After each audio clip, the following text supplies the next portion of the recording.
ऐसी कौन C जगह है यार?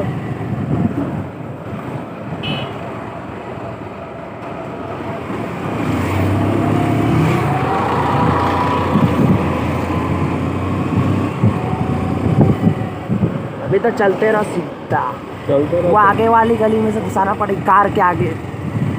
देखो वहाँ पे एक वो आइस जरा सा टेम्पो जैसा, वो तो आगे वाले पे है रे। हाँ तो उसके पीछे से